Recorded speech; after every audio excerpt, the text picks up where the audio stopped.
நம்ம இப்போ என்ன பார்த்துட்டோம், ஹிஸ்ட்ரி பார்த்துட்டோம் அண்டு சயின்ஸ் பார்த்துட்டோம். அதை தொடர்ந்து இனி ஐஎன்எம் அண்டு எக்கனாமிக்ஸ் இந்த 2 சப்ஜெக்டும் இருக்குது. இதை இன்னமும் பார்த்துருவோம். தென் 31 question 31st question match the following. நவீன இந்தியாவின் விடிவெள்ளி சுவாமி தயானந்த சரஸ்வதி அண்டு இதன போர்ஷன்னா ஐஎன்எம். ஓகேவா, இந்திய தேசிய இயக்கம். இங்கே எல்லாம் முடிச்சிட்டோம்.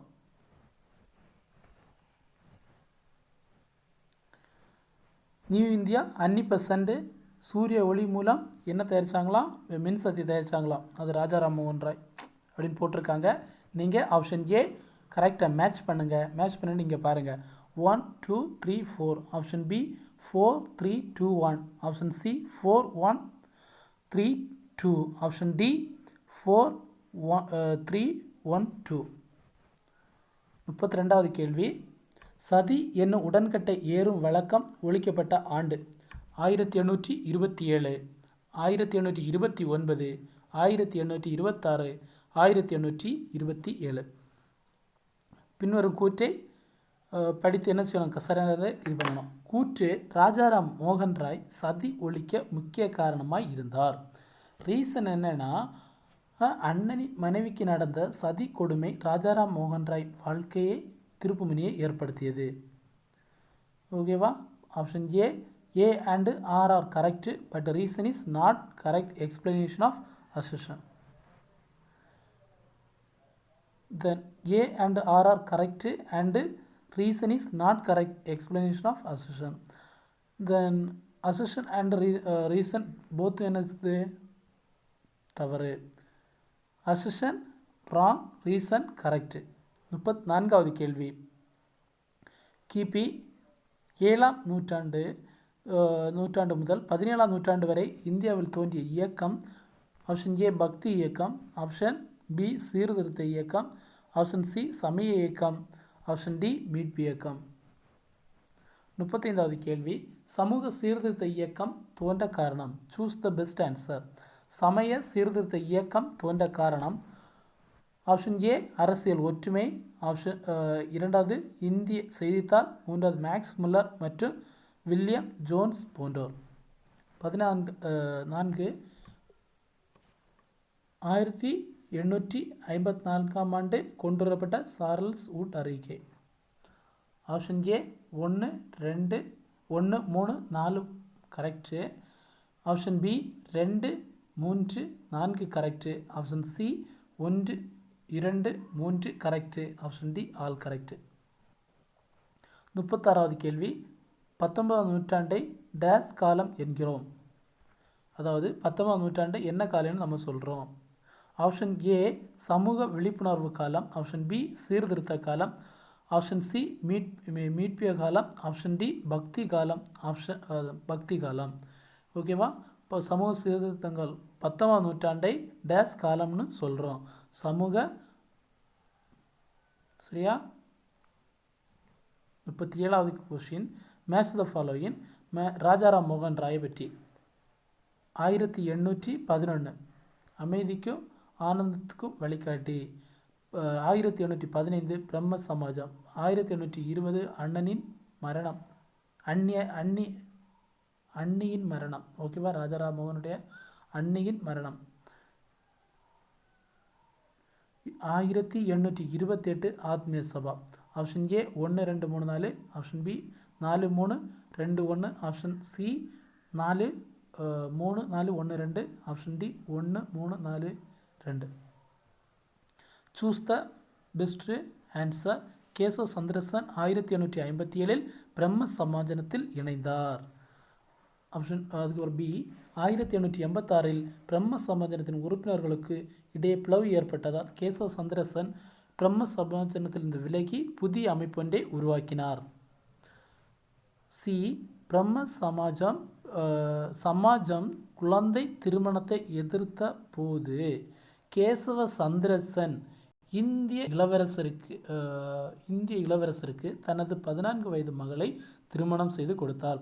சமாஜம் குழந்தை திருமணத்தை எதிர்த்த போது கேசவ சந்திரசன் இந்திய இளவரசருக்கு தனது 14 வயது மகளை திருமணம் செய்து கொடுத்தார். Option A 1 2 3 correct. Option B 2 3 4 correct. Option C 4 3 1 correct. Option D all correct. 39வது கேள்வி. Which of the following is correctly matched?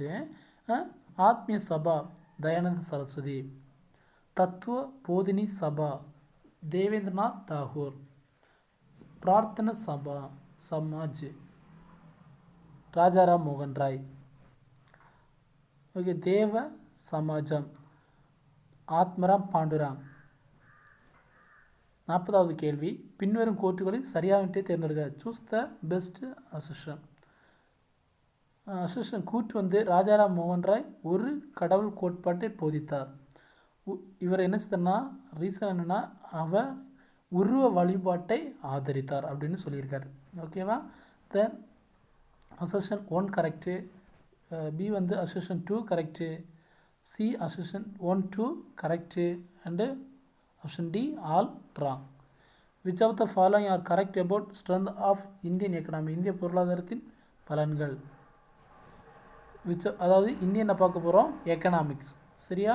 Which of the following are correct about strength of Indian economy? இந்திய பொருளாதாரத்தின் பலன்கள். First, fast growing service sector, அதாவது வேகமாக வளர்ந்து வரும் பணித்துறைகள், வளர்ந்து வரும் சந்தை. அண்டு 3 உள்கட்டமைப்பு பலவீனம் அண்டு பழமையான தொழில்நுட்பம், அவுடேட்டட் அதாவது பழமையான தொழில்நுட்பம்.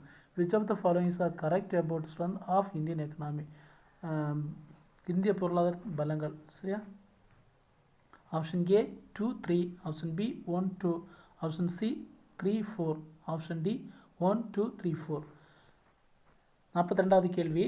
அசிஷன் தெர் இஸ் ஏ வீக்னஸ், அதாவது பலவீனம். சரியா? There is a weakness of economic growth. There is a weakness of economic growth. பலவீனம் அதாவது பொருளாதாரத்தின் பலவீனம். ரீசன் என்னென்னா க்ரோத் இன் இந்தியா. ஒரு வாட்டி கூட சொல்கிறேன். அசிஷன் என்னென்னா there is a weakness of economic growth in India. Reason கீழே வரும், சேர்ந்துருக்கு. Reason are pollution growth rate of India is very high and this always a hurdle of growth rate. அதாவது மக்கள் தொகை வளர்ச்சி வீதம் இந்தியாவில் அதிகமாக இருப்பதால் இந்திய பொருளாதார வளர்ச்சிக்கு பெரிதும் தடையாக உள்ளது. ஏ both A and R true and R is correct explanation of A. Then B, both A and R is true and R is not correct. Option C, A is true but R is false. D, A is false and R is true. 43வது கேள்வி. இந்தியாவில் மொத்த உள்நாட்டு உற்பத்தி GDP வேளாண் துறையிலிருந்து எவ்வளோ கிடைக்குதுன்னா 2%, 5%, 7%, 8%. 44வது கேள்வி. இந்தியாவில் ஆண்டுதோறும் ஏற்படும் மக்கள் தொகை பெருக்கம் டேஸ் மொத்த மக்கள் தொகைக்கு சமமாக உள்ளது. Option A UK, option B France, option C America and option D Australia. 45வது கேள்வி. Which of the followings are correct about weakness of Indian economy? பொருளாதாரத்தின் பலவீனம். அதே கொள்கை தான் கேட்டு வச்சுருக்கேன்னா. ஓகே, இந்திய பொருளாதாரத்தின் பலவீனம் இன்க்ரீசிங் ஆஃப் இந்தியன் எக்கனாமிக், அதாவது வளர்ந்து வரும் பொருளாதாரம். ஓகேவா? இந்திய பொருளாதாரம் பலவீனம் இல்லை, increasing of Indian economic and emerging economy, வளர்ந்து வரும் பொருளாதாரம். அண்டு வேலைவாய்ப்பை உருவாக்க திறனற்ற நிலை அண்டு லார்ஜ் டொமஸ்டிக் கன்சம்ஷன், அதாவது பேரளவு உள்நாட்டு நுகர்ச்சி. Option A 1 3, option B 2 3, option C 1 4, option D 1 2 3 4. அதாவது சில சமயம் நான் பேசுகிறதெல்லாம் உங்களுக்கு புரியாமல் இருக்கலாம். நான் தப்பாக ரைட் பண்ணாலும் கூட ஓகே, ஓரளவு தெரிஞ்சு ரைட் பண்ணுங்கள். கொஷின் நல்லா ஸ்டாண்டர்டாக எடுத்து வச்சுருக்கேன், ஆனால் உங்களுக்கு ரொம்ப யூஸ்ஃபுல்லாக இருக்கும். டெஸ்ட் எழுதுங்க. டெஸ்ட் எழுதி எனக்கு சென்ட் பண்ணுங்கள். நான் உங்களுக்கு என்ன பண்ணுறேன் அதை கரெக்ட் பண்ணி உங்களுக்கு நான் தரேன்.